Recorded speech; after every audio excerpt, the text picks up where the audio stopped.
யாக்கோப்பு 1ஆம் அதிகாரம் 2-4 உள்ள வசனங்களை நாம் இன்று தியானிக்க போகிறோம். இங்கே யாக்கோப்பு இந்த விசுவாசிகளுக்கு எழுதுகிறார். என்ன எழுதுகிறார் என்று நாம் வாசித்தோமானால் அது பிறகு நம்ம கடந்து போகலாம்.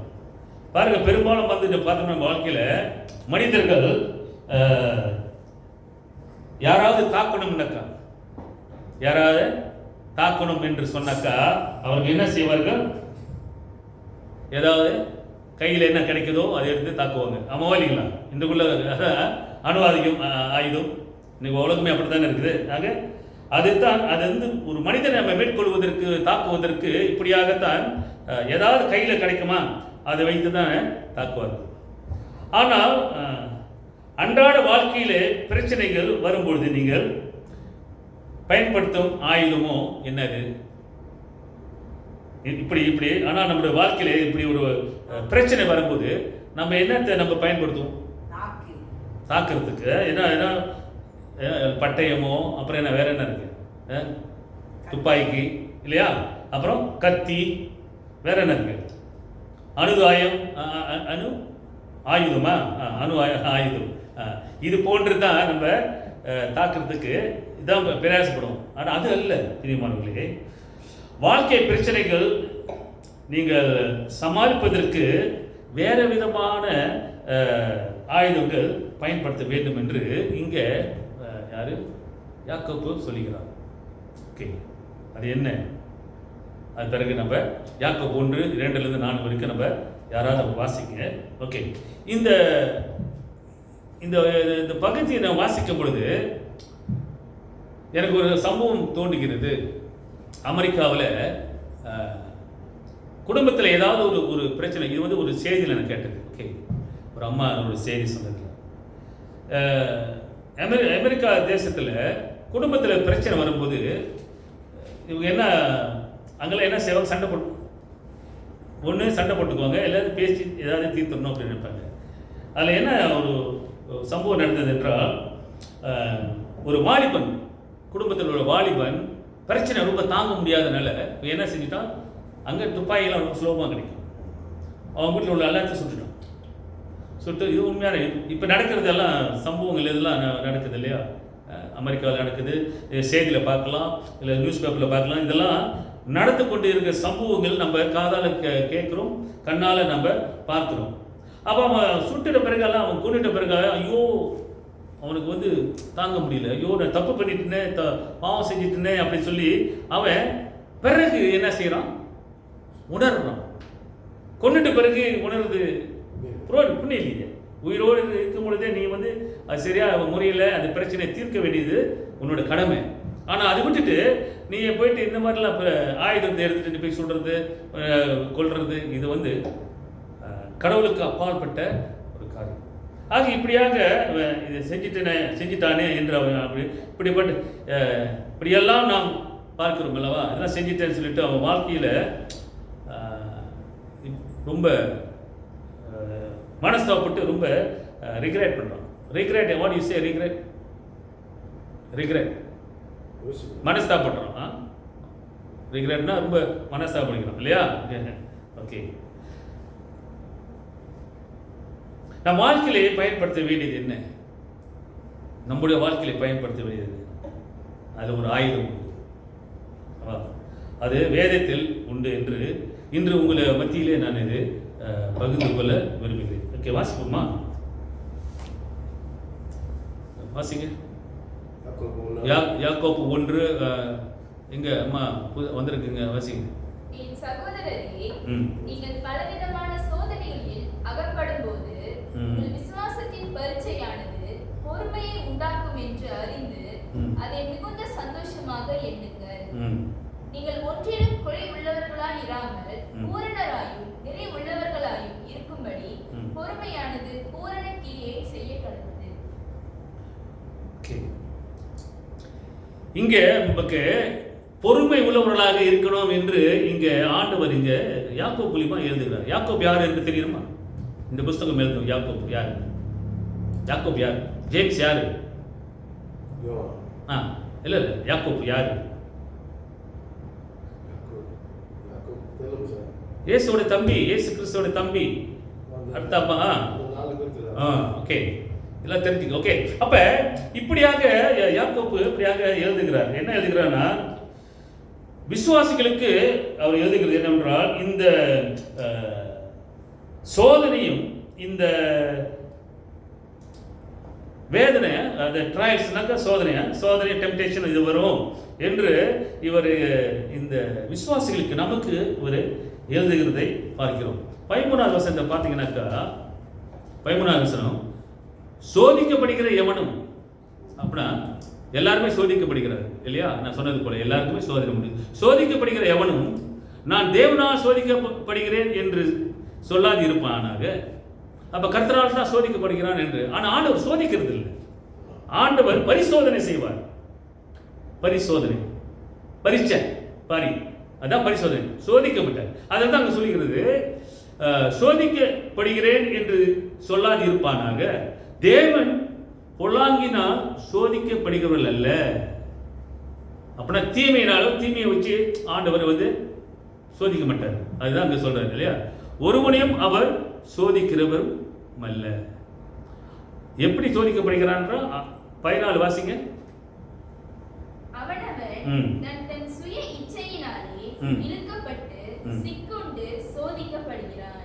அவன் தன்னுடைய சுய இச்சையினாலே சிக்குண்டு சோதிக்கப்படுகிறான்.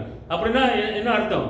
அவன் செய்கிற தவறு, அவன் செய்கிற காரியத்தை அதுக்கு மாட்டிக்கிட்டு நான் சோதிக்கப்பட்டேன், ஐயோ சோதனை வந்துருச்சு, எனக்கு பிரச்சனை வந்துருச்சு அப்படின்ட்டு சொல்லிக்கிற மக்களும் உண்டு. கிறிஸ்தவர்களும் அப்படியாக இருக்கிறார்கள். ஆனால் ஆண்டவருக்கு என்ன சொல்கிறார்? 12ஆம் வசனத்துல வாசிங்க. 12 சோதனையை சகிக்கிற மனுஷன் பாக்கியவான், அவன் உத்தமன் என்று விளங்கின பின்பு கர்த்தர் தம்மிடத்தில் அன்பு கூறுகிறவர்களுக்கு வாக்குத்தத்தம் பண்ணின ஜீவ கிரீடத்தை பெறுவான். எவன் ஜீவ கிரீடத்தை பெறுவான்? ஒருவன் சோதனையை சகிக்கிற மனுஷன். எவனுக்கு ஒரு சோதனை வருகிறதோ, கிறிஸ்தவர்களுக்கு, அதாவது கடவுள் பிள்ளைகளுக்கு பல பிரச்சனைகள் உண்டு. பல பிரச்சனைகள் தாக்கும் நம்ம வாழ்க்கையில. இன்று அப்படியாக தான் இருக்கு பாரு, சபையில எவ்வளவு பிள்ளைகளுக்கு நோய் தாக்குதா இல்லையா? பெரியவர்களுக்கும் தாக்குது. ஐயோ நான் ஏன் சோதிக்கப்பட்டேன், நான் ஏன் எனக்கு ஜுரம் வந்துருச்சு, ஏன் என் பிள்ளை ஒன்றுமே செய்யலையா, என் பிள்ளை என்ன பாவம் செஞ்சிச்சு? பிள்ளை என்ன செய்யும்? ஒன்றுமே அறியாதது இல்லையா? வெகுளி. ஆனால் அதுக்கு வந்துருச்சு அப்படின்னு சொல்லிட்டு நம்ம என்ன செய்வோம்? முறுமுறுப்போம். அப்ப இப்படிப்பட்ட வாழ்க்கையில, கிறிஸ்துவ வாழ்க்கையில இப்படி சோதனை வருவது இயல்பு. அதுதான் ஆண்டவர் சொல்றார், இந்த சோதனை சகிக்கிற மனுஷனே பாக்கியவான், அவன் என்னத்தை பெறுவானா? ஜீவ கிரீடத்தை பெறுவான் என்று ஆண்டவர் இங்கே சொல்லுகிறதை பார்த்தோம். ஆக பிரியமானவர்களே, நீங்கள் சோதனைகளில் அகப்படும் போது அப்படின்னா என்ன என்பது என்றால், நமது விசுவாசம் பரிசோதிக்கப்படுகிறது. நம்முடைய விசுவாசம் எப்படியாக இருக்குது? நம்ம சோதனைக்குள்ளே நம்ம போகும் பொழுது, இந்த மாதிரி சோதனை, இந்த வேதனை, இதெல்லாம் நம்ம கடந்து போகும் பொழுது நமக்கு நம்முடைய விசுவாசம் பரிசோதிக்கப்படுகிறது என்று நாம் இங்கே ஆண்டவருக்கு சொல்லுகிறதை நாம் பார்க்கிறோம். அதே நம்ம அப்ப விசுவாசத்தின் பரீட்சை என்னது? உங்களுடைய விசுவாசத்தின் பரீட்சை, அதுதான் ஆண்டவருக்கு வெளிப்படுத்துகிறார். அப்ப விசுவாசம் பரிசோதனைப்படுகிறது என்று நாம் பார்க்கிறோம். ஆக பிரியமானவர்களே, இந்த உலக பிரகாரம் பார்த்தோம்னால் வாழ்க்கையில எல்லா மனிதர்களுக்கும் பல பிரச்சனைகள் உண்டு. எல்லா மனிதர்களுக்கும் ஒவ்வொருத்தருக்கும் ஒவ்வொரு சோதனைகள் கடந்து போவது உண்டு. இன்னைக்கு சொன்னது போல எல்லாருக்கும் எல்லா பிரச்சனை, பிள்ளைகளிலிருந்து பெரியவர்களுக்கும் நம்ம சபையில எல்லாம் பிரச்சனை வந்தது. ஏன் இந்த மாதிரி பிரச்சனை? why there's trials and temptations. என்னோட வாழ்க்கையில ஏன் இப்படிப்பட்ட ஒரு சோதனை, இப்படிப்பட்ட ஒரு பிரச்சனை, வேதனைகள்லாம் வருகிறது என்று நம்ம சிந்தித்துக் கொண்டே இருப்போம். ஆனால் வேதம் சொல்லுகிறது 2ஆம் வசனத்துல, அதான் சொல்லுது 2ஆம் வசனத்துல வாசிக்கும் போது என்ன வசனம்? 2வது வசனம், நீங்கள் பலவிதமான சோதனைகளில் அகப்படும் போது நான் என்ன செய்வேன் அப்படி சொல்றல. இப்படி சோதனையில அகப்படும் போது அப்படின்னா என்ன இருக்கா? நீங்கள் பலவிதமான சோதனையில் அகப்படும் போது என்று சொல்லுகிறது. வார்த்தை அப்படியாக சொல்லுகிறது. அப்படின்னா பிரியமானவர்களே, விசுவாசிகளுக்கு இப்படிப்பட்ட சோதனைகள் வரும் என்று வேதம் ஏற்கனவே அறிக்கையிட்டிருக்கிறது, சொல்லப்பட்டிருக்கிறது. அதனால நீ என்ன செய்ய வேண்டும்? எச்சரிக்கையாக இருக்க வேண்டும் என்று ஆண்டவர் இங்கே நினைவுபடுத்துகிறார். நீங்க அப்ப நினைக்கலாம், ஐயோ இரவில் ஒன்றும் இல்லை, தூங்குறேன், நல்லா சுகமா இருக்கிறேன், நல்லா இருக்கு, ஒன்றும் ஒரு பிரச்சனை இல்லை அப்படின்னு. பகலிலே நான் சுத்தம் போது ஐயோ பல விதமான பிரச்சனைகள் வந்துருச்சு, என் தலை வெடிக்கிற மாதிரி இருக்குது, இப்படியெல்லாம் நம்ம சொல்லுவோம் இல்லையா? இப்படிப்பட்ட என் வாழ்க்கையில இந்த மாதிரி பிரச்சனைகள் வந்துருச்சு, நான் என்ன செய்வேன்? என் வாழ்க்கையில இதெல்லாம் வந்து சூழ்ந்து கொண்டு இருக்கிறது, என்னை வந்து பிடிச்சிருக்குது, பிசாசு போல வந்து என்னை பிடிச்சு கொண்டு இருக்கிறது, இதிலிருந்து நான் எப்படி மேற்கொள்ள, how shall I overcome அப்படின்னு நம்ம நினைப்போம். அப்போ எப்படிலாம் வரும்போது நமக்கு அதிலிருந்து மேற்கொள்வதற்கு நம்மளால முடியாது. இந்த சொன்னது போல பிள்ளைங்களாம் தாக்குனது நோய், இதிலிருந்து மேற்கொள்வதற்கு முடியல. அது அவங்களாம் இருந்தாங்க, ஹாஸ்பிட்டலில் இருந்தாங்க, பார்த்தோம். இப்பயும் இருக்காங்க பிள்ளைங்க இல்லையா? இந்த பிரிசில் ஒன்றும் இருக்கு ஹாஸ்பிட்டலில். அவங்க என்ன நினைப்பாங்க? பிள்ளைங்க ஒன்று நினைப்பாங்க, தாய் தப்ப என்ன நினைப்பாங்க? ஏன் எனக்கு இந்த மாதிரி சூழ்நிலை, பிள்ளைகள் என்ன செய்தது என்றெல்லாம் நினைப்போம் இல்லையா? தாக்குதல். இப்படிப்பட்ட தாக்குதல் நமக்கு வரும்போது நம்ம என்ன செய்வோம்? ஆக சுற்றிலும் நமக்கு பல பிரச்சனைகள் உண்டு. ஆக இப்படிலாம் வரும்பொழுது மற்றவங்க கேட்கும் போது நான் என்ன பதில் சொல்லுவேன்?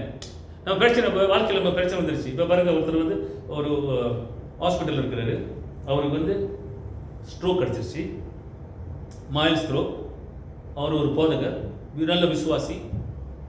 ஏன் இப்போ நம்மளாம் கேள்வி கேட்பார், பாஸ்டர் ஏன் உங்களுக்கு ஏற்கனவே உங்களுக்கு தெரியும், ஒரு பாஸ்டருக்கு பீட்டர் கூட வந்திருக்கு, ஆனால் கடவுளோட கிருபை வீட்டுக்கு கொண்டு நீங்கள் சுகமாக இருக்கிறாரு. ரொம்ப நாளைக்கு இல்லை, சோதனை பரீட்சை இப்படியாகத்தான் வரும். அப்போ உன்னுடைய விசுவாசம் எப்படியாக பலப்பட்டிருக்கிறது? கர்த்தருக்குள்ள உன்னுடைய விசுவாசம் எப்படியாக இருக்கிறது? இப்படிப்பட்ட சோதனைகள் பரீட்சைகள் வரும்பொழுது நான் எப்படி கர்த்தருக்குள்ள என்னுடைய விசுவாசம் எப்படியாக பலப்படுகிறது என்று நம்மளே நம்ம சோதித்து பார்க்க வேண்டும். அதுதான் ஆண்டவர் சொல்கிறது. அப்ப ஒருத்தருக்கு வந்து பிரச்சனை வரும்பொழுது அதிலிருந்து மேற்கொள்வதற்கு எப்படி அந்த தாக்குதல் வரும்போது, ஐயோ இவருக்கு ஸ்ட்ரோக் வந்துருச்சே எல்லாம் சொல்லுவாங்க, ஆமாவா இல்லையா? எப்படி அவங்க வந்துருச்சு, எப்படி இவங்களுக்கு இப்படி வந்துருச்சு, ஐயோ இவங்களுக்குலாம் நான் எப்படி பதில் சொல்லுவேன்? இப்படிங்கெல்லாம் இந்த மாதிரிலாம் பிரச்சனைகள் நம்ம சூழ்ந்திருக்கும்.